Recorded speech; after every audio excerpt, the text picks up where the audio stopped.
Muy buenas noches, queridos hermanos.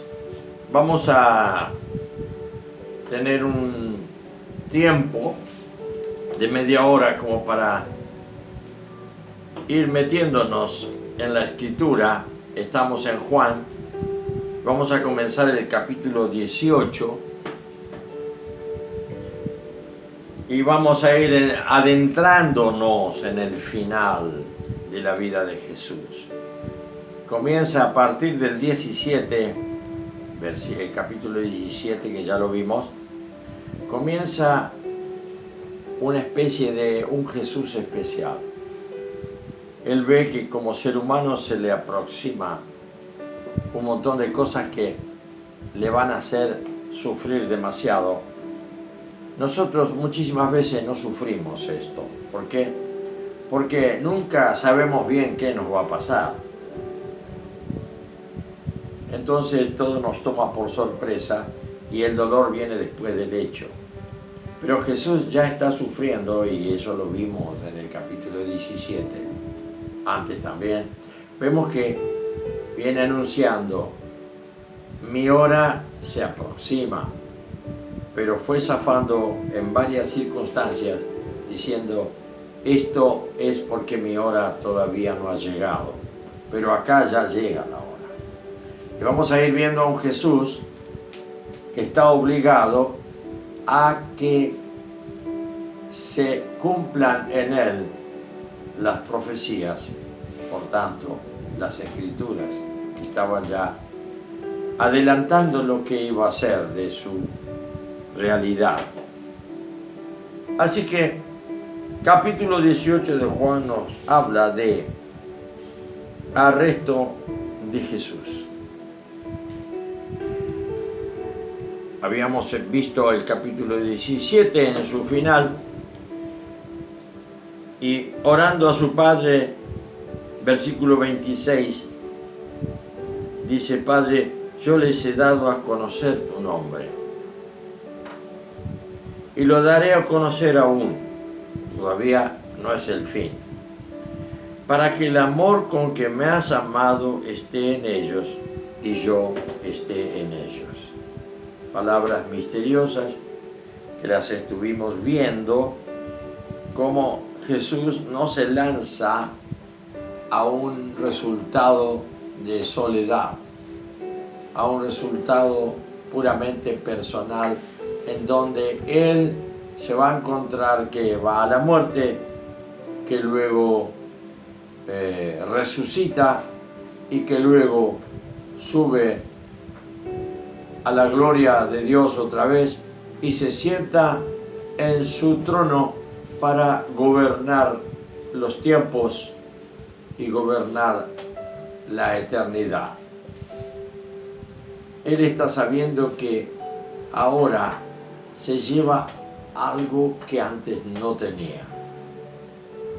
Imagínese usted ahora esto.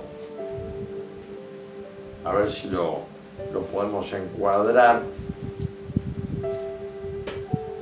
Yo no soy de abajo, yo soy de arriba. Ustedes son de abajo. A Pilato le dijo, ¿tú eres rey? Le dijo Pilato. Mi reino no es de este mundo.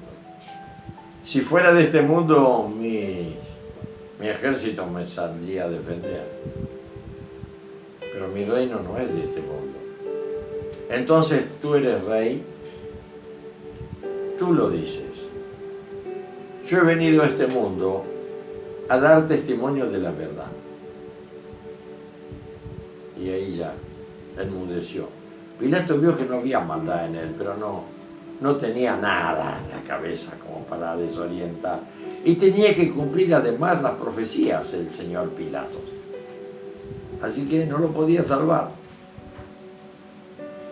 Nos encontramos ahora con esta frase que ya le dije, estos versículos. Yo he venido a dar testimonio de la verdad. Yo no soy de acá. Yo no pertenezco al mundo. Ustedes sí son del mundo. Yo soy de arriba, ustedes son de abajo. Está afirmando cosas muy extrañas. Ahora, vayamos a la realidad de su vida circunstancial. Por la modalidad y la modificación que va a sufrir la realidad del unigénito de Dios, ese que él mismo lo dice ya siendo hombre. Yo soy de arriba. ¿Y cómo? ¿Estabas antes existiendo? Eso significa que sí. Yo no soy de este mundo. ¿De dónde sos?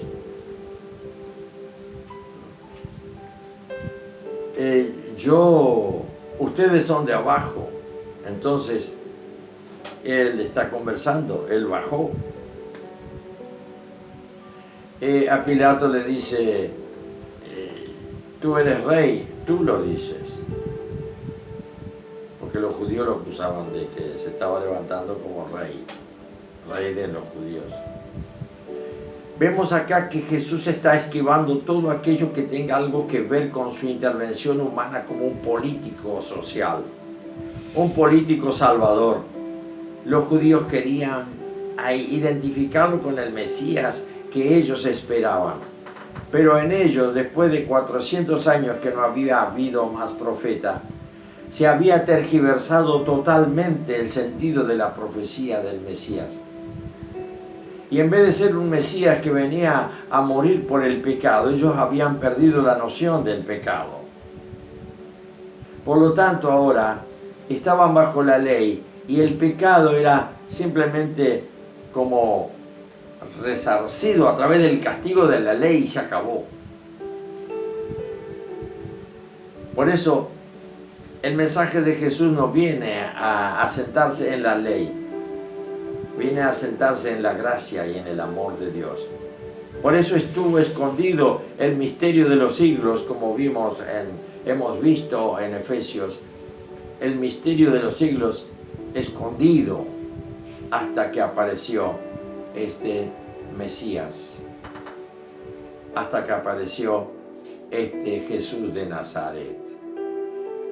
Vemos entonces que acá se va a dar un hecho que no lo podemos entender, no lo podemos circunscribir ni conceptuar, que viene uno de los príncipes más importantes del reino de Dios, que es Gabriel, que viene a anunciarle a esta doncella desposada. Desposada no quiere decir que ya están casados, sino que el desposo era un compromiso de casamiento. Por eso ellos todavía no ejercían los derechos del matrimonio que lleva a ambos a tener ya la relación sexual como placer, justamente placer que corresponde al estado de matrimonio. A esposos, que hoy decimos esposos, porque ahora son marido y mujer, que quiere decir que duermen en la misma cama y tienen relaciones sexuales porque esa es su situación, estado. Cuando uno va a un lugar y te preguntan nombre fulano de tal, documento tal, estado civil, casado, tengo mi esposa. ¿Y qué significa eso? Dormimos juntos. Somos una sola carne de acuerdo a lo que dice la Escritura. Somos una misma realidad. Somos uno.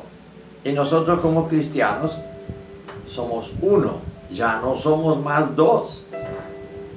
Estamos unidos en afecto, en sexo, en toda opinión, en todo nos consultamos, compartimos. No hay nada que sea mío propiamente.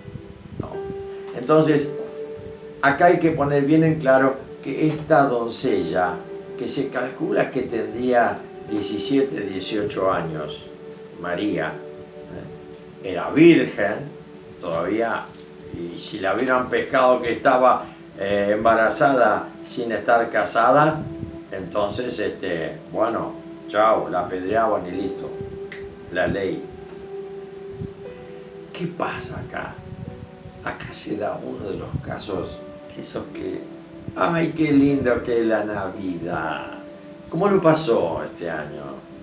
La fiesta, 24 de la noche.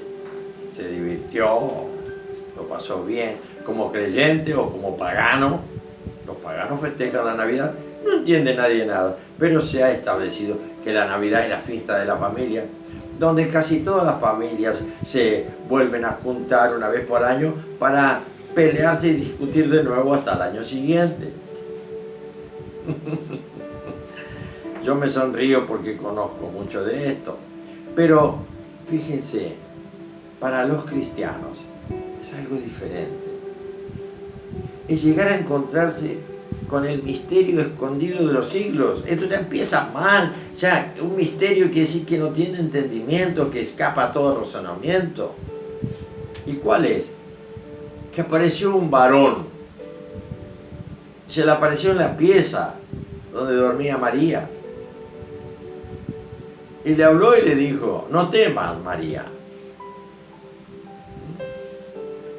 etcétera, etcétera, que usted lo sabe igual que yo. Y ella quedó turbada, confundida, y le dice que le tenía que poner el nombre de Jesús.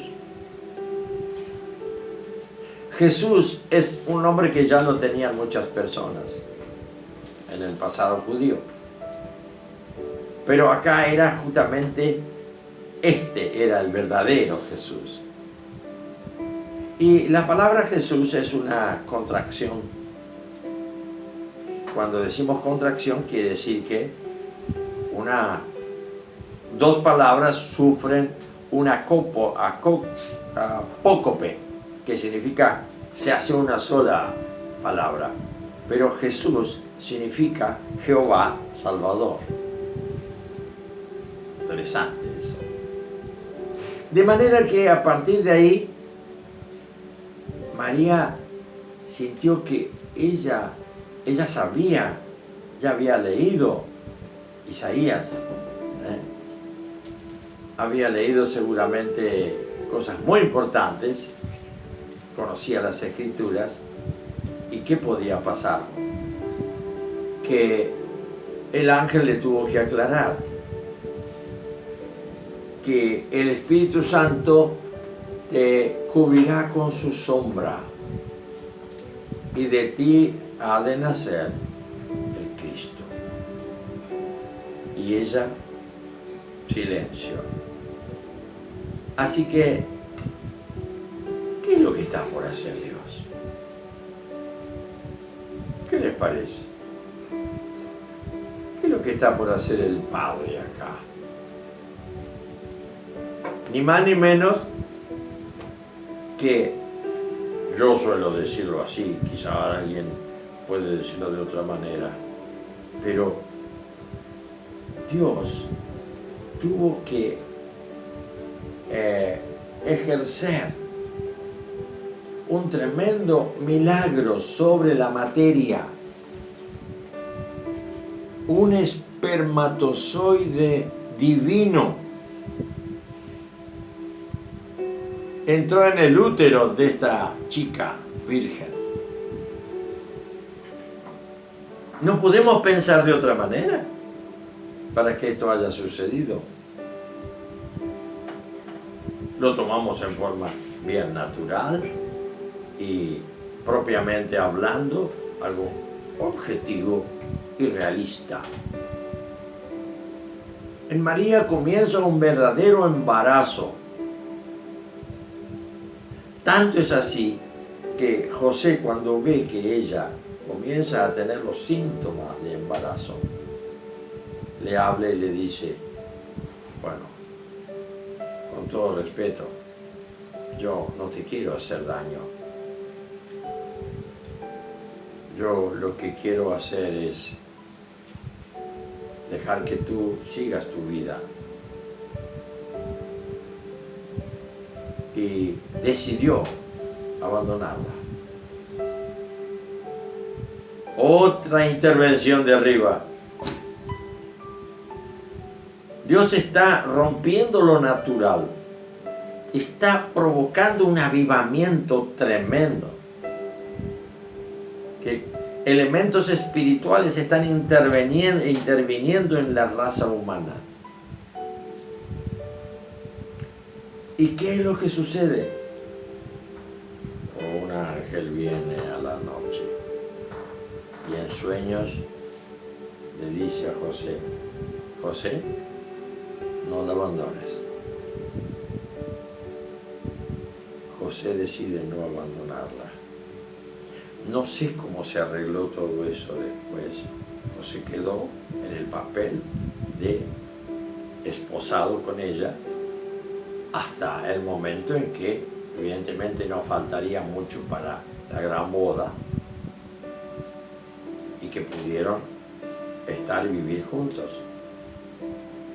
Pero fíjense los pensamientos de José. Yo le admiro a ese hombre. Para mí no es ningún San José. Era un tipo llamado José que fue elegido para eso. Fíjense qué curioso. Los dos, José y María, eran descendientes tardíos de la dinastía de David. Por eso Jesús es el heredero del reino de David, por sangre. Que de esto muy poco se habla y muy poco se enseña. Qué maravilloso, ¿no? Que en la oscuridad y así sin llamar la atención, todo esto viene como serpenteando por debajo de la corteza de todas las cosas. Jesús viene de la misma sangre de David, su padre, genealógicamente y genéticamente, padre natural. José no le da la descendencia, pero sí María. Así que nos encontramos acá con la Navidad, el niñito, los bueyes, el buey, las ovejitas. Jesús, ahí nacido el niñito en la cueva de Belén. Todo muy poético. Pero acá atrás de todo esto se está desarrollando un misterio.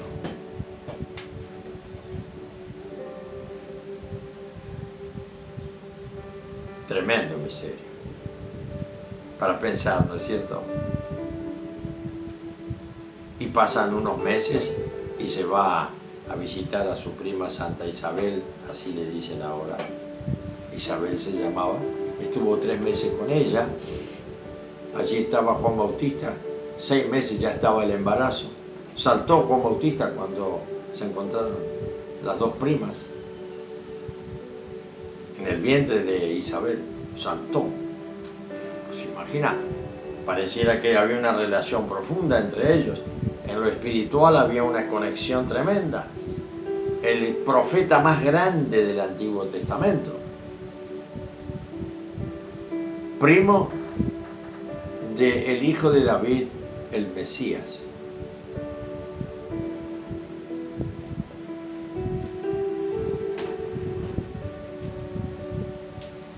Así que acá viene toda una cuestión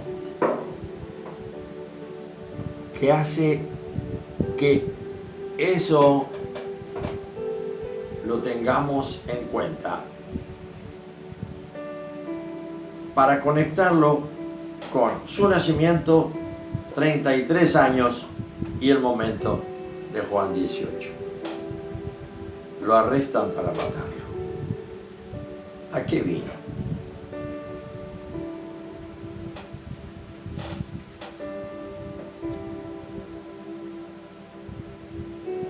Qué bueno ahora entonces poder tener un pensamiento personal, lo puedes tener vos, yo lo tengo. El comienzo de Jesús y la pasión de Jesús y la vida de Jesús no está ahí en la noche del arresto, con sus 12, o mejor con sus 11, porque Judas ya se había ido a calcular los tiempos para hablar con los sacerdotes y reclamar las 30 monedas de plata que le habían prometido por la traición. Así que él temblaba. Una pregunta: ¿qué conocía Jesús de su historia? Nada. ¿Quiere verlo en la Escritura? Se lo cuento rapidito en 2 palabras. Él no tuvo en cuenta en nada ser igual a Dios. Señor, viniste acá a toparte con este mundo demoníaco, fatal, que significa donde reina la muerte y el engaño en absoluto, donde la verdad no está. Por eso Él vino para dar testimonio de la verdad. ¿Y de quién dio testimonio? De Él. Él era la verdad. Y lo dijo: yo soy la verdad. Pero ¿de dónde lo iba recibiendo Él? De la revelación del Padre. O sea que Él no tuvo revelación en sí mismo, como que Él de sí mismo sacaba a ese Dios para mostrarlo. Lea Hebreos. Resultó ser que Él tuvo que creer todos los días lo que nos corresponde creer a nosotros. Lo que pasa es que Él creía en su Padre y nosotros creemos en Él. Pero menos mal que Él creyó en su Padre, consumó la fe, la terminó y se adueñó del reino como príncipe, como Señor absoluto, por fe.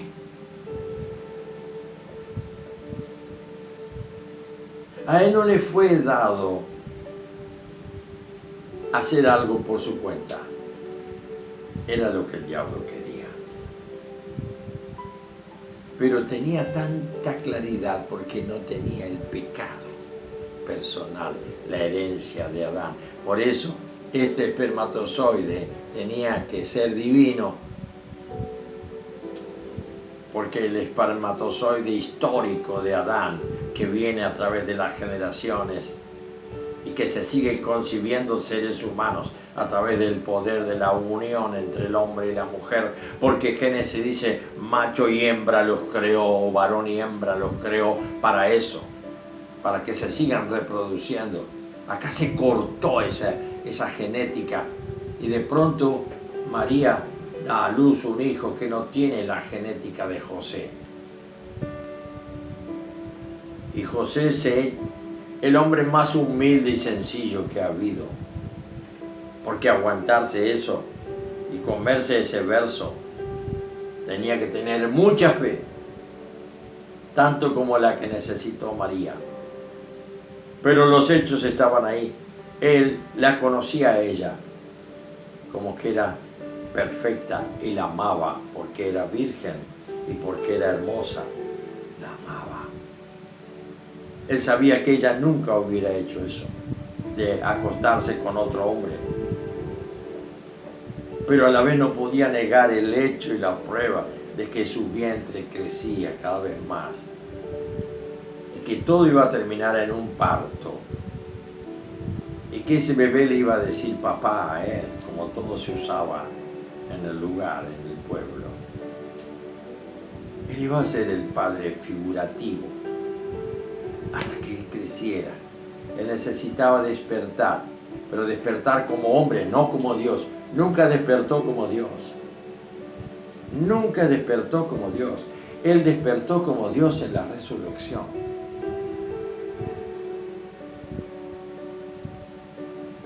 Yo hablo de estas cosas y se me hace un nudo acá, porque es muy fuerte, es muy fuerte.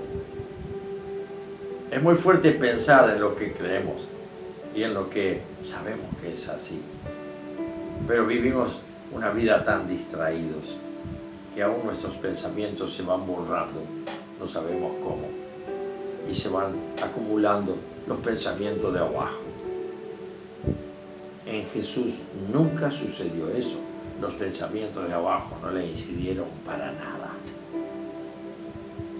porque Él pensaba como piensa un hijo de Dios. Y fue creciendo sin obstáculos. Por eso, en 30 años estaba preparado para la obra más grande que podía hacer un hombre.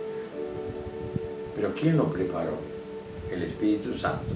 ¿Y por qué solo en 30 años? ¿Por qué? Porque no había obstáculos para el Espíritu Santo. Nosotros tenemos obstáculos constantemente que le ponemos al Espíritu Santo en nuestra vida, en nuestro espíritu. Porque tenemos un pensamiento que viene de una genética puramente humana de Adán. Y todo lo discutimos y todo lo llevamos a la duda. Jesús nunca dudó que su Padre hablaba en su interior. La relación con el Padre era algo fehaciente, notable, ostensible. Así que Él hablaba con su Padre como si le viera ahí. Eso hizo que Él en 30 años esté preparado. Nosotros no estamos preparados nunca. Yo voy a cumplir 80 y todavía sabe lo que tiene que trabajar el Espíritu Santo conmigo para cumplir el propósito que el Señor tiene con mi vida, llevarme perfecto a mi sitial, allí donde voy a estar por la eternidad. Y todos van a tener que pasar perfectos a Dios, a la presencia de Dios. Así que qué bueno es saber también esto para ir humillándose y no contristar al Espíritu Santo y decir todos los días, amén Señor por la obra que estás haciendo conmigo. Porque tu propósito es santificarme. Y Jesús lo pidió, Padre, santifícalos en Juan 17, santifícalos en tu palabra, para que ellos sean uno, como tú y yo somos uno.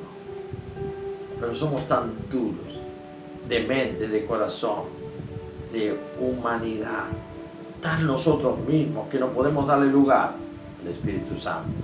Por eso tarda años con hacha y machete y no sé cuántas cosas más para quebrarnos, para destruirnos, para negarnos a nosotros mismos. Tremenda realidad. Creo que con este inicio del capítulo 18 podemos continuar mejor la próxima vez, pensando que llegó el día de los 33 años en donde Jesús ya ve ahí, ya ve cerca el fin. Ya no tiene miedo, pero más terror tiene por lo que le impresiona y de estar vestido de tu pecado y del mío, de tu situación, de tu dureza. Todo eso a Él lo empaquetó de todos los siglos atrás, de 2000 años, y encima se empaquetó con todos los pecados de la humanidad de milenios atrás, y pudo ser el Cordero inmolado para que con su sangre, en donde estaba la vida escondida, el diablo, cuando vio esa sangre, reconoció la vida que había ahí, se espantó. Todos los demonios se fueron a esconder en el mismo infierno. Jesús los tomó a todos cautivos y prisioneros y los llevó hasta la presencia del Padre, y allí los exhibió como trofeo delante del trono. ¿Qué tal? La obra de Jesús es mucho más de lo que a veces decimos. tú moriste por mí. Sí, pero ¿qué significa eso? Linda palabra para meditar un poquito. Lo que Dios ha hecho y lo que hará con nosotros. Que el Señor te bendiga esta noche.